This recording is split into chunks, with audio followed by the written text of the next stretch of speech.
Hello and welcome. There you are. So, I did my first real stream on Tuesday and I felt really comfortable doing that. And this is my second stream. I am streaming over a lot of platforms right now. I'm streaming to Facebook, over Periscope, VK, Von Live, Instagib, YouTube Live, and also Twitch. So, hello to you wherever you are. I posted a question on LinkedIn a little bit earlier today asking a question. Whenever you see that one person you know who is successful, wealthy, and happy, how does that person make you feel, think, and behave? And the reason I ask that question is when we see people that are successful, when we see people that have a nice car, a nice house, they have the perfect spouse, and all those things that we generally don't have, sometimes we have automatic thoughts that turns out that we despise them. And the problem there is when we have these thoughts, we basically push away money from our lives. So, in one instance, you may think that you want to have a lot of money.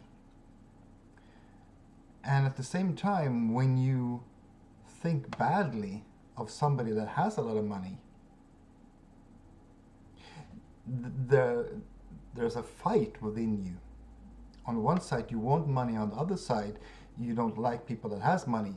So what's your subconscious mind to do? It doesn't know what you really want, because you tell it on one instance that yeah, I want a lot of money, and it prepares itself to give you a lot of money, and in the next moment you say, well, I don't want to be like that person because he or she behaves in such and such way. So you're basically telling your subconscious mind two opposite things. And in return, it wipes out the first wish. So the strongest emotion will always win. So your emotions of despise, resentment, and any kind of negativity will be the strongest emotion, and it will win. So that's basically it, you know. And I got an awesome answer here from Jenny. She said, I define success as someone who has integrity. Love that. Someone who works hard and works smart. Awesome. Someone who has a work-life balance. That is so important. You know, you can have all the money in the world, but if you're not there for your family and friends, and if you're not happy and healthy, what good does all that money do? Someone who is sincere, humble, and a go-getter. Yeah, go-getter, and at the same time, I would add to that a go-giver. Someone who is wealthy, happy, and content is also so willing to share, and she brings that up later on. She says next, someone who brings along others in their achievement. And from my own experience, the more I get, the more I know, the more I understand, the more I want to share. It's just so incredible, you know. Every time I have an aha moment, all I want to do is share it with the world, you know. And it is kind of selfish, because I share, I feel good. But at the same time, I hope deeply that the people reading the things I share understands and executes on the things I share, so that they too can have the same experience. She says next here, someone who shares what they have learned generously. And that's exactly what I just told. Someone who is financially independent. Yeah, I completely agree with that. Financial freedom. I mentioned it in a post. I don't believe people want to have a lot of money. And when I say a lot of money, I'm thinking a billion, be it in any currency. I believe that people want financial freedom. And by financial freedom, my definition of that is to be able to do what you want to do and do it when you want to do it without worrying about having enough money at any time. So that means you may like to travel, or you may like nice cars, you may want to have a great house at a great location with a great view. You may have two homes in two different countries, continents, who knows. For me, I know exactly what I want. I want a nice house in Spain, and I want to be able to travel and visit all my LinkedIn friends. All the people I've talked to, all the people I've met. I've met so many awesome people, and I would love to meet all. In I've talked to people in the United States, in the UK, several places in Africa, Singapore, Oman, India, lots of people in India. Great, great, great people everywhere. And my heart goes out to you. Thank you for being there, and thank you for taking the time to talk to me. You are appreciated. Thank you so much. Let's go on here. She says next, someone who cherishes relationships, especially with those in their inner circle. So important. It all comes down to what Jim Rohn famously said when he said, you are the average of the 5 people you spend time with the most. So having an inner circle of people that lifts you up. It is also said that don't be the smartest person in a room. That means basically that every time you are the smartest person in a room, there is no room for you to grow. So always find people that knows more than you, that has more than you, that you can draw inspiration from, draw knowledge from, so you too can grow, become even better than you were yesterday. She says next, someone who never quits, and that reminds me of a video I watched with Lisa Nichols. She told a story about when she was a swimmer and she always finished last. And then one time her grandmother told her that winners never quit and quitters never win. So what Lisa Nichols did at the next competition was she kind of repeated that within herself in a rhythm. So winners never quit, quitters never win. Winners never quit, quitters never win. And she kind of swam to that rhythm. And she ended up winning the competition, being 1 year younger than the rest of the heat. So it was a great story, really fun story to listen to. And winners never quit and quitters never win. It's so true. Someone who never quits. She says next, lastly here, someone who is kind to both humans and other living things. And I completely agree with that. My philosophy is, deep inside my heart, is that we are living on this one planet and we are all brothers and sisters. We have this one planet and we're one big family. We may live in different countries, speak different languages, look different, have different skin color, so on and so forth, but we're still one people on this one planet, this one rock floating around a small sun on the outskirts of the galaxy, on the outskirts of the universe, basically. As far as I know, nobody knows we're here. We're the only one who knows we're here. She says, lastly here, I love being around those successful people, and I do too. I love being around successful people. I love drawing from their knowledge. I love drawing from their vibrations. It's a give win-win situation everywhere. There's also a reply from Edwin Bartley. He says, one depends on the success, and two depends on the culture. Happy for them and a little envious. Behavior is also dependent on culture. Yeah, I agree with that. You know, um, I don't have the greatest experiences from around the world on how people behave. For example, Europe versus Asia, Europe versus the UK, Europe versus Africa. Since I'm a European, so I kind of know the European way of being. He says later on here, I will censor myself depending on the cultural environment. Yeah, I agree. That's probably the best thing to do because you can't flaunt your wealth, your happiness. Like it depends on where you are. He continues, I try to be mindful of cultural differences and language used, e.g., office versus shop, church versus pub. So it all depends on where you are and which setting you are. And then Sunipa Sen says in her comment, they behave unlike me because they are successful. Do accept my regards and gratitude. Thank you so much, Sunipa. Yes, they do behave differently because they have a different mindset. They have a millionaire mindset. And in one of my posts, I said, if I gave you $1,000,000, and it's a really interesting experiment.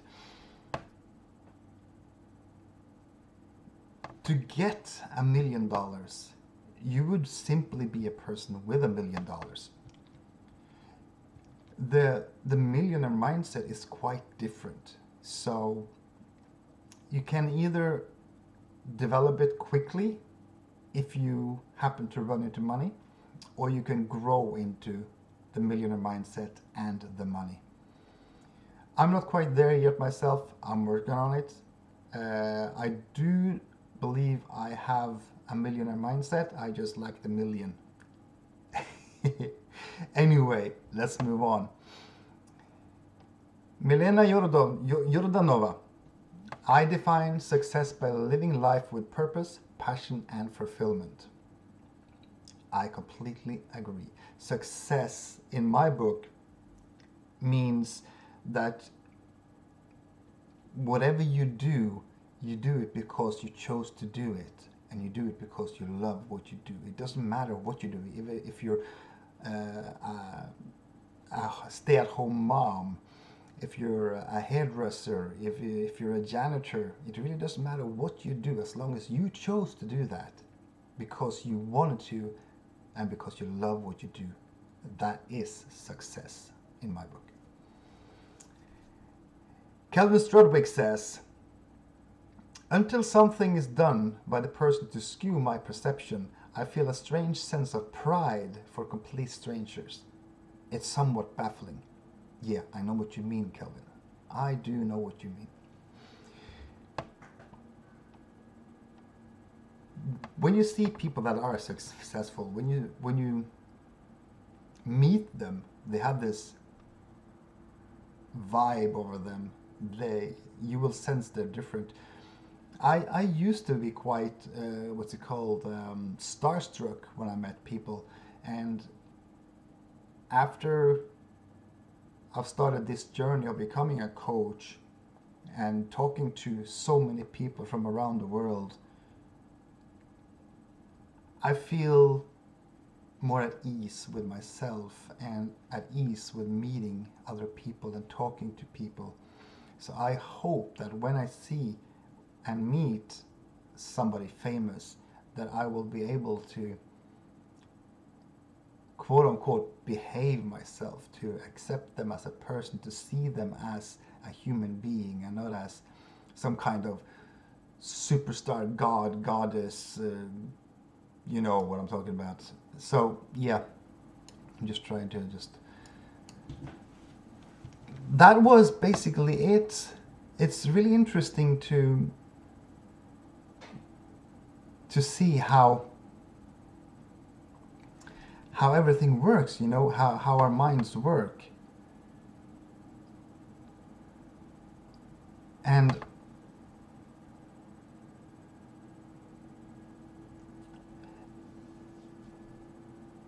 sometimes we get this feeling of being inadequate, and we beat ourselves up. Sometimes we have this feeling of, I can't do this. Why bother? And it's at those moments it's so important to remember why you started this journey, why you started as an entrepreneur, why you started your company, why you got into business in the first place. Really remember that, to be able to just keep pushing through, to be able to do the things you know you have to do, even though they're hard, even though you're not ready. I just love the quote from Marie Forleo, and that quote kickstarted me.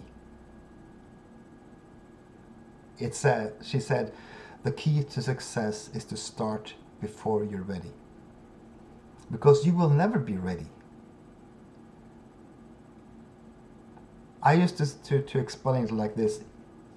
If you wait for all the stars to align before you do anything, you will never ever get anything done at all, ever. It's really that simple. You have to start with what you have right here, right now.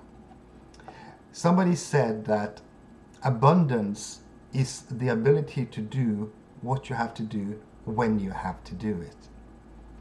It's basically saying the same thing, just a little bit more complex.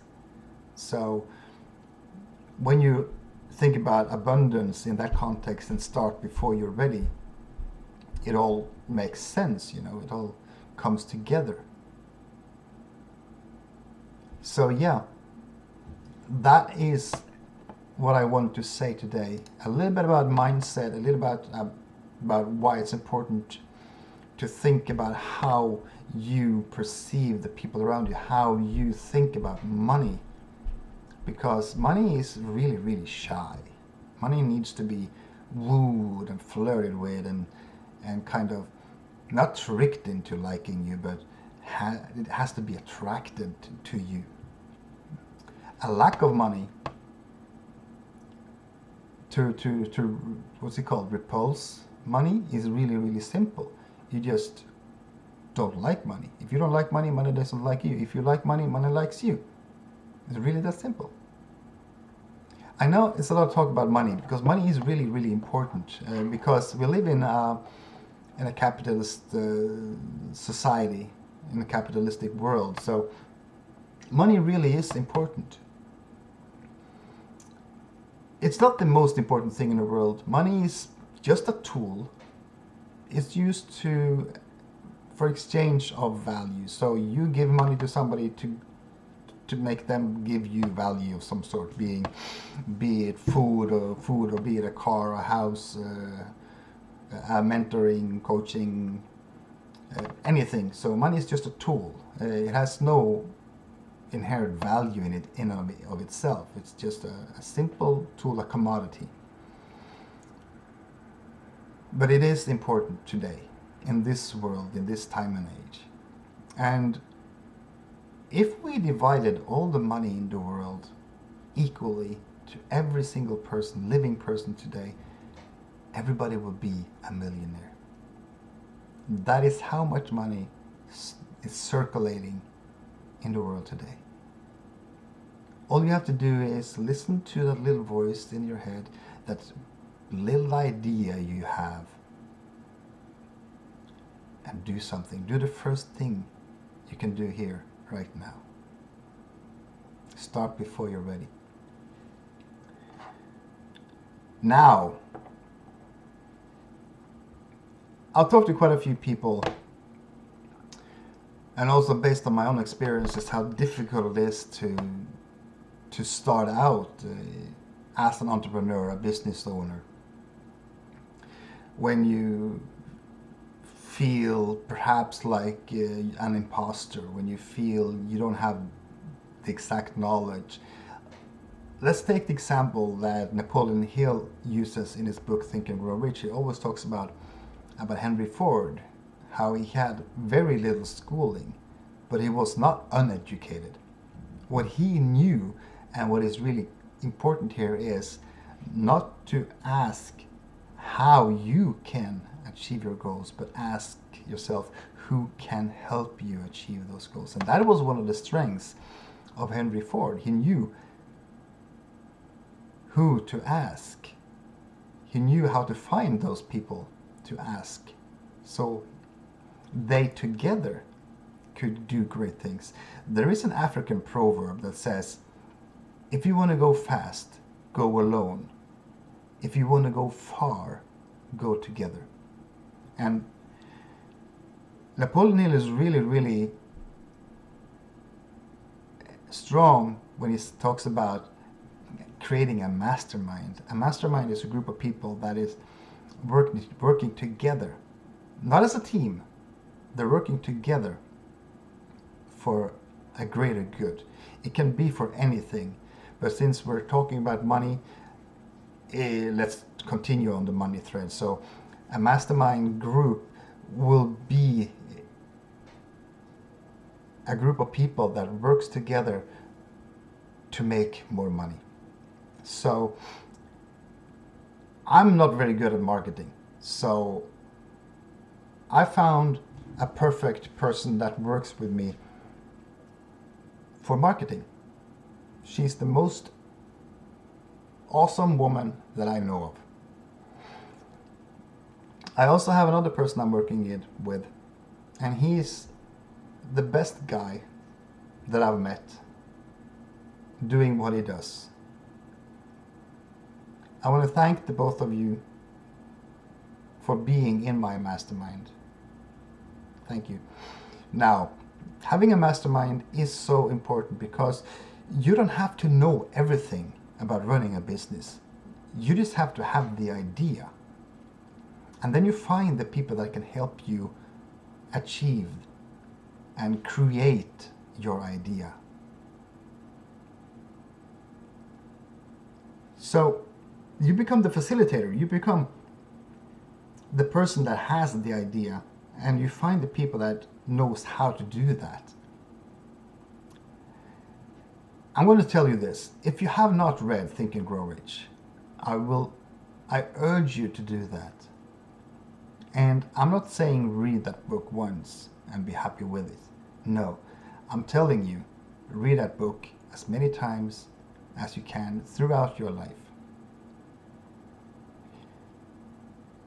It will be worth it. Definitely. It's one of the best books ever written on how to become wealthy. It talks about every aspect of it.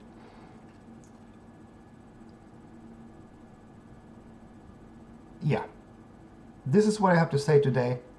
I am going to end this live stream right now. If you are on YouTube, please subscribe to my channel and hit that bell button so you get notifications.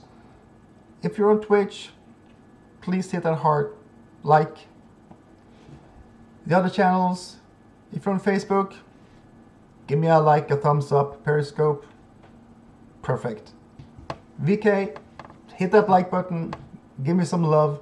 And if you have any comments, please let me know. Please comment down below, and I will reply to each and every one of you. Thank you so much. Have a great day and a great night. Namaste.